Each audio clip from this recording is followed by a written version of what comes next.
TIFU by not understanding how sound travels. Set the scene. It's 2017. I had been dating my high school crush for 3 months now, meeting up at parties, getting drunk, the usual for 18-year-old. One day we decide that it's time to spend the night together in my parents' house, because, 3 months is a serious relationship for an 18-year-old. Obviously, I had to do some prep before she came over. Fairy lights along the bedposts, cause chicks love that. Tidy the room, change the bed sheets, apply a little bit of lavender to the pillows, spray some nice cologne, gotta smell fresh. Fast forward a few hours, it's about 11 p.m, we are in bed, nothing but fairy lights lighting up the room, love is in the air, super romantic, things get heated and before we know it we are on our way to Pound Town. Bed is rocking, giving the classic bed frame squeak, having the time of our lives. So this went on almost every day for a year. She would come over, we would get down to business, go to sleep, repeat. And I thought nothing of it. The only thing that I questioned was when my mum came up the stairs and passed me a bag full of condoms. Me being innocent was like, why would I need these, mum? I don't have butternut. She just said, okay there if you need them, and walked out. Anyway, that didn't rouse any suspicion. Now, midweek, no one is in the house but myself and my girlfriend of a year and a bit. She sat down on the bed and it squeaked a little bit. It had gotten worse over our year together and it made us think about how the sound might travel. Now I live in a 2-story house, I stay upstairs, and my mum and stepdad sleep directly below me on the ground floor. So, I send the girlfriend downstairs into my mum's bedroom and I jump on the bed making it squeak. She comes back upstairs with a horrified expression on her face. Apparently the sound carries through the floor and is amplified by the hollow ceiling, acting like a big amplifier. So, my poor mother, who has since bought an expensive pair of earplugs, has had to listen to my girlfriend and I going at it for the past year. I wasn't able to look my mum in the eye for a few weeks after, and I think she might have understood why. TLDR, my girlfriend and I had been screwing for a year straight in a squeaky bed and my mum could hear everything and I didn't know. Edit, spelling of fairy lights was wrong. Edit 2, thank you for my first gold, you beautiful Anon.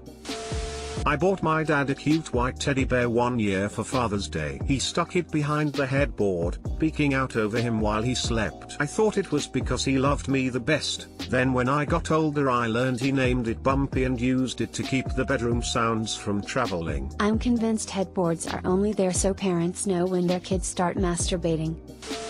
My son was jumping on my waterbed, many years ago, and because my wife and I had company, the noise of the floor was really annoying. I yelled up at him and said, "What are you doing? You are making a lot of noise. Are you doing something you shouldn't be?" He, 7 years old at the time, yells back, "Why? It always makes this noise when you and mommy jump on it." Savage little butternut. My guests, 3 couple from our church at the time, never let me live down the waterbed noises. Me being innocent was like, why would I need these, mum? I don't have banana. Even if your mum couldn't hear anything. Yeah, mums aren't that naive. I still remember the day I came home to find my mom sitting on the edge of my bed looking very upset. I tried asking her what was wrong, but she just gave me a weird look, and went to her room and didn't speak to me for a couple of days. I didn't think anything of it and figured that she just wasn't feeling all that well or something. That is, until I found my box of condoms sitting on top of the underwear in my underwear drawer when they're normally underneath it at the very back. My mom is a conservative Catholic woman. Although, good news, she actually seemed to get over it and became even friendlier than she already was towards my girlfriend, who I'd been seeing for about a year and a half at that point. We'd had our tough times, but that was the moment that made me realize that my mom really did love me and would have my back no matter what happened.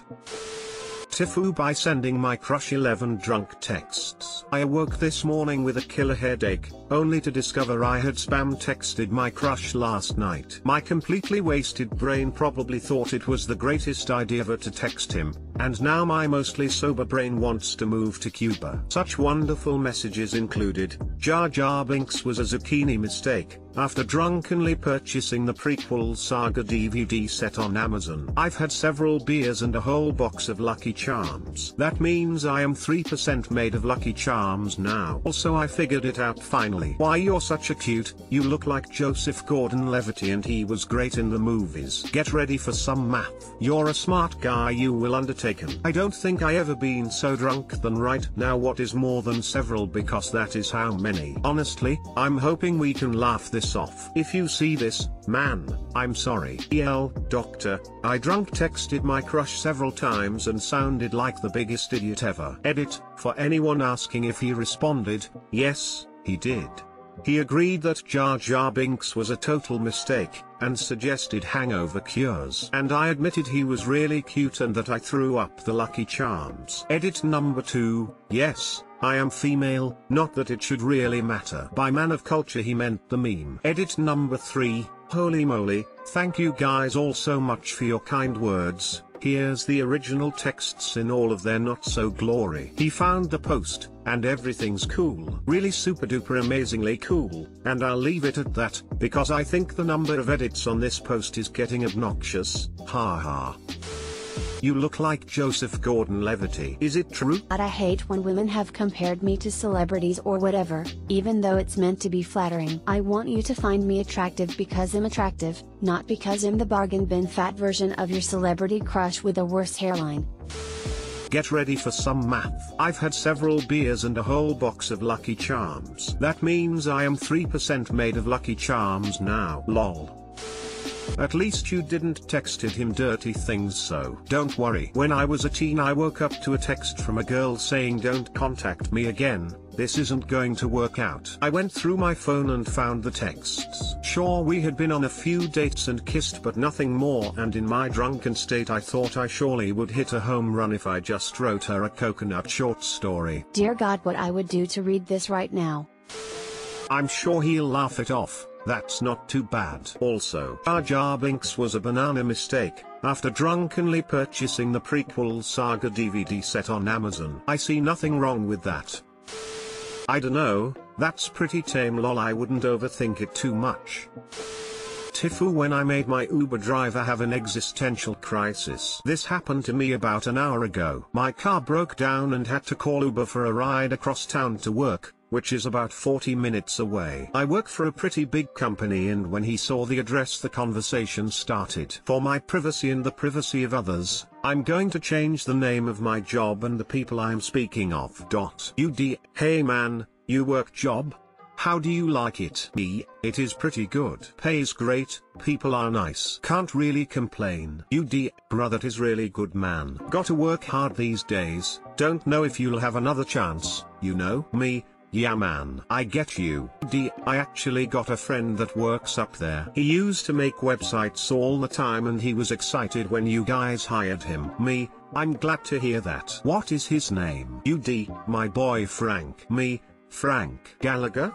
Hell yeah, he is super smart and had a streak of bad luck with jobs. Then he got hired there and we knew he was set. Me, when was the last time you talked to him? It's been about 2-ish years. Me and my girl had a kid and lost contact with a few people, but now that you reminded me of him, I'm going to hit him up soon. Me, I don't know if that is possible. Frank died like 2 years ago. What? Nah man, we must be talking about two different people. Me, I've been working there for a while and we have had only one Frank Gallagher to work for us. He died in the summer of 2014 I believe. No, he didn't. I'm going to call him right now because I'm pretty sure we are talking about two different people bruh. Calls Frank on his phone and the number is disconnected. He probably didn't pay his bill. You know how us black people are with our bills and butternut. Ha ha ha. Me, I trained him when he was hired. I'm sorry you found out this way, but he was the only one. He wasn't some young dude. He is about my age, like 40, or early 50s. Black, slender, short with salt and pepper hair. Chipped tooth. Yeah, Frank. I know him because I really like him. Worked harder than any other young guy I've ever trained. He died, man. I'm really sorry you found out like this. Uber driver starts to cry and pulls over.